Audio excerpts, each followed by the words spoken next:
در این درس سیستم مدل‌ها رو کار میکنیم. سیستم مدل‌ها کارکنی دو راه اساساً است. دو راه اساسی. این یکم راه این راهی اختصار کردن و دوم راهی جایگزین کنی. بیاین این نمونه سوال رو با راهی اول اختصار کنی کار کنیم. برای اختصار کردن چیکار میکنیم؟ سوال رو باید بنویسم. 2x جمع y برابر 18 و 3x مینوس y برابر 22. در وقت اختصار کردن شما باید یکی از نامعلوم ها رو باید اختصار کنیم. در اینجا اصلا روی اختصار کنی آسان این پلوس y و مینوس y. یعنی من دو ifade رو اگر جمع کنم، دو ifade رو جمع کنیم اگر چی می شود؟ یکی از نامعلوم ها اختصار می شود. یعنی وقتی دو ifade رو جمع میکنیم، طرف چپ رو همش رو جمع میکنیم و طرف راست رو جمع میکنیم. در اینجا وقتی که جمع میکنیم، در اینجا 2x جمع 3x با 5x برابر می شود و 5x برابر می شود و پلوس y و مینوس y دیگر اختصار میکنه، یعنی جمع 9 نگاه y نیست. و در طرف راست 18 جمع 22 این برابری 40 می شود. بعد چی می شود؟ 5x برابری 40 و x برابری 8 می شود. وقتی که ما یک نامعلوم رو یافتیم و چون که دو مدل داریم، در یکی از آنها جایگزین کرده y رو می‌یابیم. کدامش که خواهی مونده میتونید بیاین در یک مونیم چی می شود؟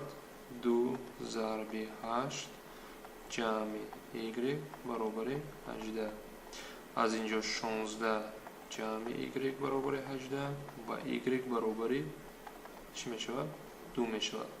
یعنی جواب ما برای این سیستم مدل x برابر 8 و y برابر 2 یا اینکه خیلی نوشته میتونیم 8 به 2. میتونیم به دویمش مونده سنجیده، یعنی 3 اگر به دویمش مونه برای سنجش 3 ضرب 8 مینوس 2 آیا به 22 برابر میشود یا نه. میبینیم 3 ضرب 24 مینوس 2 به 22، یعنی جواب ما درست است. بیاین با راه دو کار کنیم. راه دو این جایگزین کنیم. یکی از مدل ها رو استفاده برده کدامش که خواهیم یک نامعلوم رو از دیگر نامعلوم می نویسیم. یعنی چی معنی دارد؟ مثلا شما میتونید یکم استفاده یا دوم استفاده برده. من دوم استفاده میبرم. چیکار میکنم؟ در اینجا نگاه کنید 3x مینوس y برابر 22. من میتونم اویا خیلی نوشته قدم به قدم نویسم. 3x برابر 22 جمع y، یعنی y رو به طرف راست گرفتم و 22 رو به طرف چپ میگیرم، یعنی 3x مینوس 22 برابر y، یعنی y برابر 3x مینوس 22 از دوم.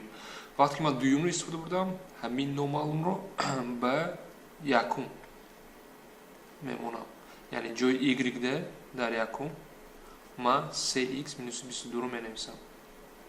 این مدل یکم از ننویسم اگر چی میشود؟ 2x جمع 3x مینوس 22 برابر 18. یعنی این بعد به چی برابر میشود؟ 5x 22 رو به طرف بگیریم چی میشود؟ با نگاه کنین x برابر 8 میشود و اگر x 8 میشود با یکی از مدل ها میمونه چرا که در اول کرده و y رو برابر 2 میافتیم، یعنی جواب ما با 8 به 2 میشود.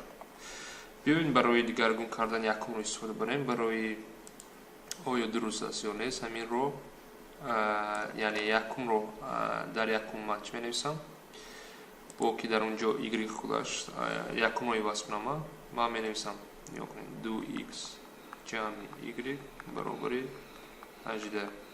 از اینجا من میتونم y برابر 18 مینوس 2x نویسم یا یکی x رو میتونستم تا کمونم و بعد کار کنم، لیکن که در اینجا کسر میشد دراز میشد رو، لیکن با همون روی درست میشد. وقتی که من در یکم عوض کردم مدل رو در دوم جایگیر میکنم، یعنی جای y من همین رو میمونم، یعنی 3x مینوس وقتی که مینوس دقت کنیم وقت قوس مونه حرکت کنیم با قوس ها کار کردن چون که تاثیر میکند و ifade برابر 22 و این را اگر кушоем халсоро 3x минуси 18 ҷамъи 2x баробари 22 ва аз инҷо боз нигоҳ кунем 5x 18 вайтравад 40 мешавад ва x бо як бор дигар чӣ мешавад x баробари 8 мешавад ва y баробари чанд 2. дар инҷо мумкин дида бошем x8 y баробари 2 мешавад. дар ин берун монд.